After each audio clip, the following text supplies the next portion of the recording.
Halo, selamat pagi anak-anak kelas 1A. Apa kabar? Ibu harapkan kalian semua sehat walafiat dan masih siap untuk mengikuti materi yang akan Ibu kasih hari ini. Baik anak-anak, Ibu memulai perkenalan ulang. Nama lengkap Ibu Veronica Erogesi Makin. Anak-anak bisa memanggil Ibu dengan Ibu V atau Ibu Vero, ya Ibu V atau Ibu Vero. Karena kemarin Zoom itu kita terhalangi oleh jaringan sehingga anak-anak dan Ibu, bahkan Ibu juga belum terlalu mengenal anak-anak. Oke anak-anak, sudah siap mengikuti materi hari ini? Oke, hari ini kita memulai materi kita yang pertama, yaitu pada tema 1, yaitu tema 1 tentang diriku, dan subtema 1 aku dan teman baru. Nah anak-anak, jika kita sekolah seperti biasa, maka kita akan bertemu dengan teman-teman baru, itu dari berbagai wilayah, kota, daerah. Nah, seperti kemarin yang kita sudah melakukan Zoom, itu ada anak-anak atau teman-teman, itu ada yang berasal dari TK yang sama, tetapi ada juga berasal dari TK yang berbeda. Itu yang kita namakan teman baru. Nah anak-anak, hari ini kita memulai pembelajaran kita. Mari kita semua siapkan diri baik-baik untuk mendengar penjelasan dari Ibu. Ya, kita mulai yang pertama, yaitu mengenal elemen musik melalui lagu. Nah, elemen musik itu apa Ibu? Nah, elemen musik adalah bagian-bagian musik yang dapat membuat sebuah lagu. Nah, bagian-bagian musik yang dapat membuat sebuah lagu itu namanya elemen musik. Nah, ada 3 unsur musik, yaitu warna, suara, dan warna bunyi. Nah, suara yang berbeda disebut warna suara. Perbedaan suara pada bunyi itu disebut warna bunyi. Warna suara antara laki-laki dan perempuan itu tidak sama. Nah, itu bisa kita temui atau bisa kita tahu di saat kita mendengar orang berbicara atau bernyanyi. Jadi warna suara dan warna bunyi bisa kita dengar saat berbicara dan bernyanyi. Oke anak-anak, untuk lebih jelasnya kita lihat ini. Nah, seperti yang sudah Ibu jelaskan tadi, nah bunyi itu disebut juga suara. Nah, seperti yang Ibu omong ini namanya suara atau bunyi bisa disebut juga suara. Nah, bunyi dapat dihasilkan oleh tubuh, alam, dan buatan. Nah, Ibu ulangi, bunyi dapat dihasilkan oleh tubuh. Nah, tubuh itu seperti tepuk tangan, bersiul. Nah, itu berarti dihasilkan oleh tubuh kita. Nah, sedangkan alam berarti bisa juga kita mendengar bunyi dari alam itu, misalnya bunyi angin, ya. Terus bunyi air yang mengalir. Nah, itu adalah bunyi, contoh-contoh bunyi alam. Dan bunyi buatan bunyi buatan berarti contoh kita sedang memainkan gitar, memukul drum band, terus bunyi memainkan piano, macam-macam, memukul gendang, itu adalah bunyi buatan. Buatan berarti yang dibantu oleh manusia yang melakukan. Oke anak-anak, bisa mengerti? Manusia, ya. Jadi bunyi buatan itu berarti kita menghasilkan bunyi dari suatu benda, ya anak-anak. Misalnya kita memukul gendang atau memainkan gitar, seperti itu. Nah, contohnya di sini Ibu kasih contoh. Bunyi tubuh adalah bunyi yang dihasilkan oleh tubuh, seperti yang sudah tadi Ibu jelaskan, ya anak-anak. Bunyi tubuh berarti bunyi yang dihasilkan oleh tubuh. Contohnya adalah bunyi tertawa. Nah, coba anak-anak praktekkan di situ bagaimana tertawa. Ada yang tertawa hahaha, nah, itu adalah bunyi tertawa. Bunyi bersiul, nah, nanti anak-anak bisa meminta orang tua bapak bisa membuat bunyi bersiul agar anak-anak bisa mendengarkan. Terus bunyi melangkah. Nah, ada kita menggunakan langkah kaki kita itu langkah bunyi sepatunya itu anak-anak ya. Jadi bunyi melangkah, terus bunyi tepuk tangan. Ya, sudah seperti tadi dijelaskan, bunyi tepuk tangan, menjentikan atau memetik tangan. Nah, seperti ini. Kemudian menepuk bahu teman. Nah, kita misalnya menepuk bahu teman itu berarti dia menghasilkan suatu bunyi. Terus menepuk paha. Nah, itulah contoh-contoh bunyi yang dihasilkan oleh tubuh. Sudah mengerti anak-anak? Kita lanjut. Kemudian bunyi alam berarti bunyi yang berasal dari alam dan bunyi hewan. Ya, sudah seperti tadi Ibu jelaskan ya, seperti bunyi angin. Nah, itulah bunyi angin ya. Terus bunyi hujan. Nah, nanti anak-anak bisa sesekali anak-anak duduk di luar dan bisa mendengar bunyi-bunyi angin sepoi-sepoi yang meniupi, misalnya meniupi tumbuhan, itu bunyi anginnya seperti apa. Terus bunyi gemuruh. Nah, bunyi gemuruh ini seperti yang sekarang kita dengar, yaitu bunyi gemuruh dari gunung Ile Ape. Nah, seperti yang kita alami sekarang, bunyi gemuruh. Ya, seperti bunyinya seperti deg-deg besar-besar seperti itu ya. Jadi itu bunyi gemuruh. Kemudian bunyi ombak laut. Ya, bunyi ombak, terus bunyi burung, bunyi kucing, meong. Nah, seperti itu bunyi anjing, bunyi anjing. Anak-anak bisa, nanti anak-anak di rumah, anak-anak dari contoh-contoh yang Ibu kasih ini, anak-anak bisa memperhatikan kembali agar anak-anak bisa membedakan mana bunyi tubuh, bunyi alam, dan bunyi buatan. Ya. Yang berikutnya, bunyi buatan. Nah, bunyi buatan itu berarti bunyi yang sengaja dibuat oleh manusia. Ya, Ibu sudah jelaskan tadi toh. Nah, bunyi buatan itu berarti bunyi yang sengaja dibuat oleh manusia. Contohnya bunyi mobil, bunyi kereta api, ambulans bunyi, atau piring pecah, gelas pecah. Seperti itu ya. Oke anak-anak, Ibu harapkan kalian betul-betul memahami materi Ibu ini. Nanti yang Ibu sudah jelaskan ini anak-anak bisa mempraktikkannya di rumah ya. Oke anak-anak, untuk lebih jelasnya lagi tentang mengenal elemen musik, maka mari kita dengar lagu ABC berikut ini.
Ya anak-anak, jadi itu adalah lagu A, B, C, D. Ya, jadi itu adalah contoh elemen musik A, B, C, D. Oke, kita lanjut. Nah, tadi sudah di lagunya itu kita sudah mendengar bunyi sudah mengetahui huruf-huruf A sampai Z. Nah, di sini Ibu ulangi lagi pengenalan huruf atau abjad A sampai Z. Nah, ini adalah huruf kecil.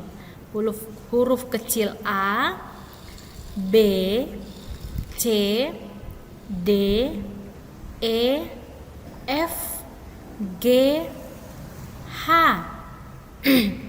I, J, K, L, M, N, O, P, Q, R, S, T, U, V, W, X, Y, Z. Ya.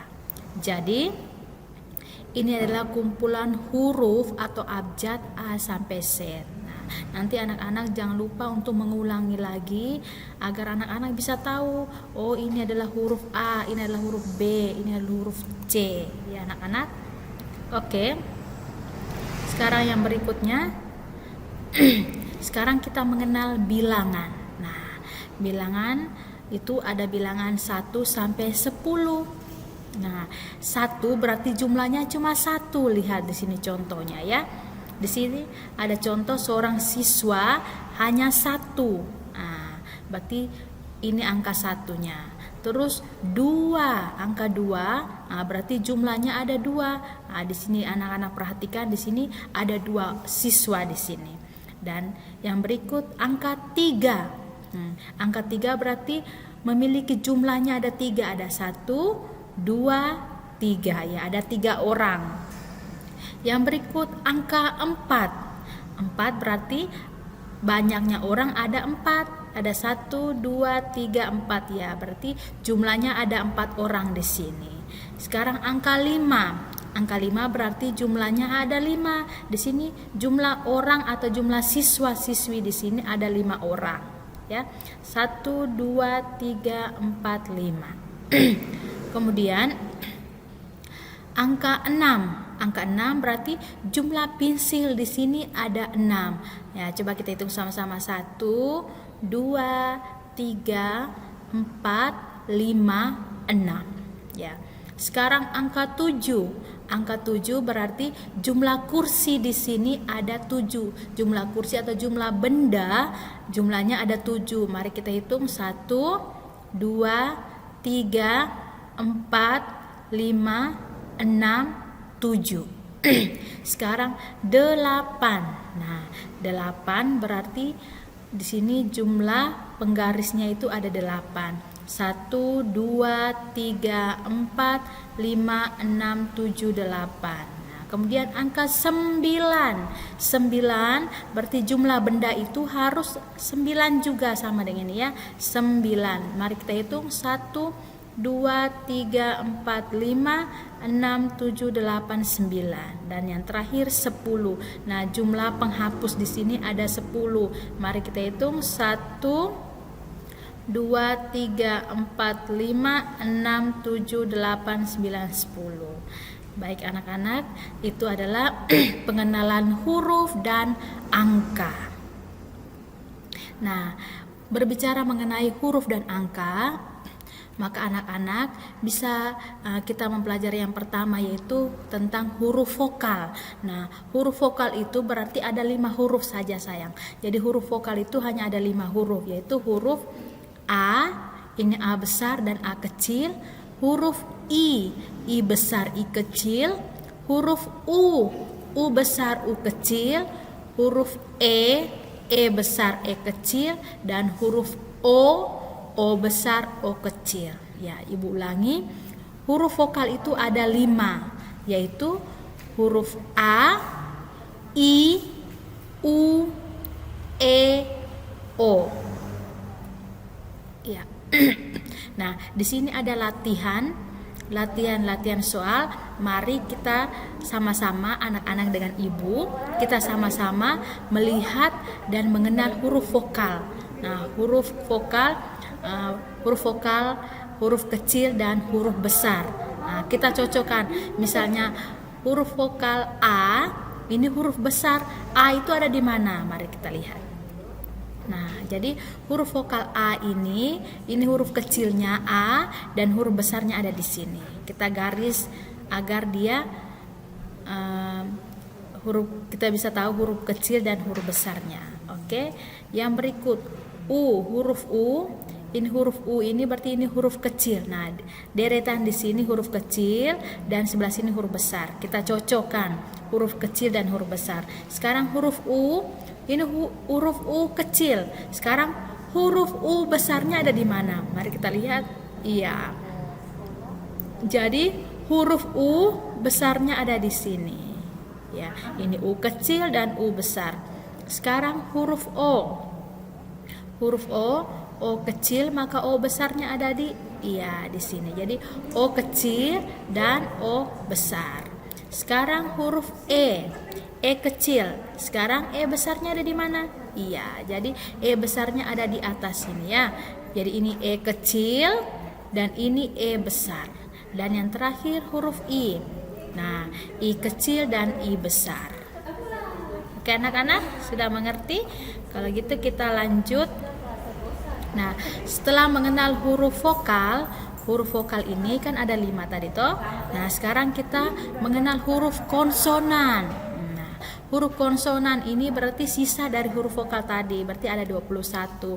Ada huruf B, ada huruf C, huruf B, C, D, F, G, H, J, K, L, M, N, P, Q, R, S, T, V, W, X, Y, Z ya. Jadi huruf konsonan itu berarti terlepas dari huruf vokal tadi adik-adik. Jadi huruf konsonan ini berarti sisa dari huruf vokal tadi. Nah, huruf vokal tadi kan ada 5 saja toh. Ada huruf A. Ada huruf A, I, U, E, O. Nah, sedangkan huruf konsonan ada 21. Seperti yang sudah tadi Ibu jelaskan. Oke. Nah, setelah kita sudah mempelajari pengenalan huruf dan angka, maka kita masuk pada contoh-contoh aturan di rumah. Nah, aturan-aturan di rumah itu seperti apa Ibu? Nah, aturan itu berarti aturan yang kita buat sendiri, yang kita buat dan harus kita lakukan, harus kita jalani, kita taat. Nah, jadi aturan di rumah itu contohnya seperti lihat gambar ini. Nah, ini ada seorang anak sedang merapikan tempat tidur. Nah, itu adalah aturan di rumah. Nah, kemudian di sini ini seorang anak dengan kedua orang tuanya. Itu dia berpamitan sebelum berangkat ke sekolah. Jadi entah kita mau ke sekolah atau pergi bermain dengan teman-teman, maka kita harus berpamitan terlebih dahulu kepada orang tua kita ya. Jangan lupa berpamitan atau memberitahu bahwa kita akan keluar dari rumah. Entah itu kita pergi pesiar, kita pergi main ke rumah teman atau pergi ke sekolah. Ya, itu adalah contoh aturan di rumah. Yang berikut yang ketiga, merapikan mainan setelah selesai bermain. Nah, itu juga contoh aturan di rumah. Yang berikut, nah ini sama tadi seperti ini ya, memberi salam ketika masuk dan keluar rumah. Nah, jadi kita berpamitan atau memberi salam itu tidak hanya kita keluar rumah saja adik, tetapi setelah kita kembali dari rumah kita harus menyapa atau memberi salam kepada kedua orang tua kita. Misalnya, Bapak, Mama, saya sudah kembali, saya sudah pulang. Nah, itu adalah kita memberi salam setelah kita kembali ke rumah. Kemudian menyimpan sepatu atau sendal di tempat atau di rak sepatu. Ya, jadi setelah kita menggunakan sepatu atau sendal, kita pulang itu kita tidak boleh lempar ke sana, lempar ke sini, tidak boleh ya. Ada rak sendal, ada rak sepatu, maka kita letakkan sepatu atau sendal kita di rak sepatunya. Oke, yang ketiga merapikan mainan setelah bermain, sama seperti ini. Nah, itu adik-adik, itu ada beberapa contoh yang sudah Ibu jelaskan. Nah, anak-anak bisa bisa menyebutkan contoh yang lain lagi di rumah. Misalnya bagaimana? Misalnya sebelum makan kita harus apa? Cuci tangan. Atau sebelum makan kita harus berdoa. Sebelum tidur kita harus berdoa. Nah, seperti itu. Nah, itu adalah masih banyak contoh aturan di rumah. Anak-anak bisa berdiskusi atau bisa bertanya kepada kedua orang tua anak-anak. Nah, coba sebutkan contoh apa lagi? Contoh aturan apa lagi yang ada di rumah? Oke? Nah, mari kita latihan sama-sama anak-anak. Di sini ada beberapa gambar. Ada beberapa gambar. Kita perhatikan gambarnya satu persatu, terus kita melihat dari gambar-gambar ini mana yang termasuk contoh aturan di rumah. Ya. Kalau benar berarti kita kasih tanda centang, tetapi kalau salah maka kita kasih tanda X. Oke. Nah, kita perhatikan gambar yang pertama itu. Di sini seorang anak sedang merapikan tempat tidur. Apakah gambar ini termasuk contoh aturan di rumah? Mari kita lihat. Iya, benar. Berarti gambar ini adalah contoh aturan di rumah. Berarti benar ya anak-anak. Yang gambar yang kedua, membersihkan halaman rumah. Membersihkan halaman rumah. Ini seorang anak sedang menyapu atau membersihkan halaman rumah. Apakah ini termasuk contoh aturan di rumah? Mari kita lihat. Iya, benar sekali anak-anak. Yang ketiga, seorang anak sedang mencuci piring. Apakah ini termasuk contoh aturan di rumah? Iya, benar. Yang berikut, seorang ibu sedang memarahi anaknya. Apakah gambar ini termasuk contoh aturan di rumah? Tidak.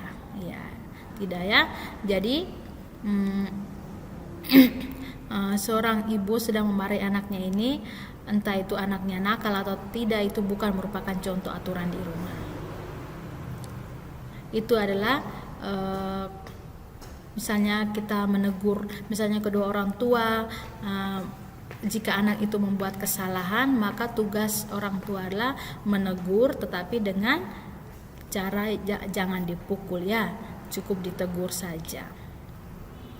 Yang berikut, merapikan sepatu atau meletakkan sepatu di rak sepatu. Apakah ini adalah contoh aturan di rumah? Mari kita lihat. Ya, benar. Jadi ini adalah contoh aturan di rumah. Yang berikut, gambar yang berikut, seorang anak sedang membuang sampah di got atau di selokan. Nah, mari kita lihat apakah ini contoh aturan di rumah? Tidak, karena membuang sampah adalah perbuatan yang tidak baik. Yang berikut, anak-anak perhatikan gambar ini. Ini seorang siswa hendak berpamitan kepada bapaknya. Nah, di sini dia mencium tangan bapaknya, berarti dia berpamitan untuk pergi sekolah. Nah, apakah ini contoh aturan di rumah? Ya, benar. Jadi seperti yang sudah tadi Ibu jelaskan, kita kalau mau keluar rumah berarti kita harus berpamitan kepada kedua orang tua kita. Itu adalah perbuatan yang baik. Nah, di sini kedua anak ini sedang berebutan mainan. Nah, apakah ini contoh aturan di rumah? Tidak, karena merebut mainan adalah perbuatan yang tidak baik. Nah, karena akan terjadi pertengkaran atau perkelahian. Yang berikut, seorang anak sedang belajar. Ya, ini juga termasuk contoh aturan di rumah. Oke anak-anak, apakah anak-anak sudah mengerti aturan-aturan di rumah?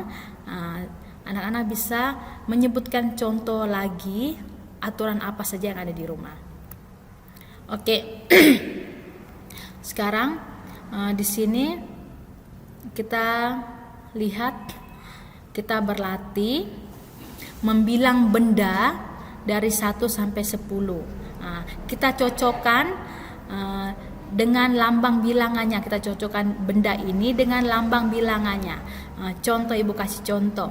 Ini kursi di sini ada berapa? Coba kita hitung. 1, 2, 3, 4, 5, 6. Berarti jumlah kursi ini ada 6, berarti lambang bilangan 6 yang mana? Nah, ini. Seperti yang sudah Ibu kasih contoh ini. Nah, sekarang yang berikutnya. Ini ada berapa orang di sini kita hitung 1, 2. Nah, ada dua orang di sini, berarti lambang bilangannya yang mana? Mari kita lihat. Ya, jadi lambang bilangannya ini angka 2-nya ini. Sekarang kita hitung lagi. 1, 2, 3, 4, 5, 6, 7, 8. Nah, jumlah penggaris ini ada 8. Maka di mana angka 8-nya? Mari kita lihat. Nah, ini adalah angka 8-nya. Jadi jumlah benda ini kita cocokkan dengan lambang bilangannya. Jadi di sini bendanya ada 8, maka lambang 8-nya adalah yang ini. Oke anak-anak, yang berikut kita hitung lagi jumlah siswa di sini ada berapa ini? 1, 2, 3, 4. Ada 4 siswa, maka lambang bilangannya ada di mana? Ya, lambang angka 4-nya ada di sini. Yang berikut 1, 2, 3, 4, 5, 6, 7, 8, 9. Ada 9 buku. Mana lambang bilangan 9-nya? Ya, jadi ini adalah bilangan 9-nya. Berikut lagi, sekarang kita lihat contoh lain lagi, bukan contoh lain lagi.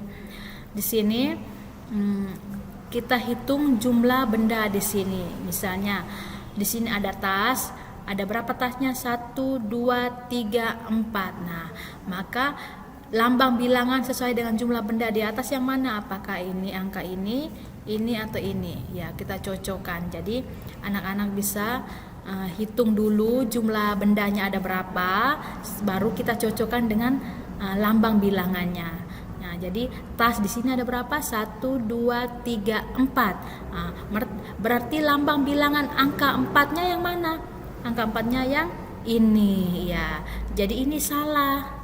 2 ini salah, yang benar adalah yang ini yang Ibu kasih lingkar ini.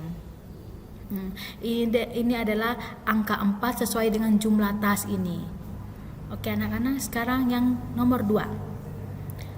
Mari kita hitung jumlah pensilnya. 1, 2, 3, 4, 5, 6. Nah, jumlah pensilnya ada 6, maka di mana angka 6-nya? Ya, ini adalah lambang bilangan 6. Nah, yang berikut kita hitung jumlah peruncing. Ada berapa jumlah peruncingnya? 1, 2, 3, 4, 5, 6, 7, 8. Nah, jumlah peruncing ini ada 8, maka mana angka 8-nya dari ketiga angka ini? Iya, jadi ini adalah angka 8 sesuai dengan jumlah peruncingnya. Apakah anak-anak sudah mengerti? Ya, Ibu harapkan anak-anak bisa mengerti ya. Nah, adik-adik, sampai di sini pembelajaran kita hari ini. Mohon adik-adik bisa menyimak atau menonton video Ibu ini kembali. Setiap hari adik-adik harus menonton biar adik-adik ingat dan tahu materi-materi yang sudah Ibu kasih. Dan tadi juga ada Ibu sudah kasih kopian atau lembar kerja siswa LKS. Mohon adik-adik mengerjakan tugas yang sudah Ibu kasih itu dan diserahkan kembali pada hari Sabtu. Nah, di situ di tugasnya itu adik-adik menebalkan titik-titik itu membentuk sebuah huruf yang benar. Nah, kemudian Ibu harapkan juga adik-adik tekun belajar, jaga kesehatan, jaga pola makan, jangan lupa tidur siang, jangan lupa makan dan minum agar kita semua tetap dalam keadaan sehat dan tetap semangat walaupun belajar dari rumah. Oke adik-adik, sampai jumpa pada pertemuan kita berikutnya.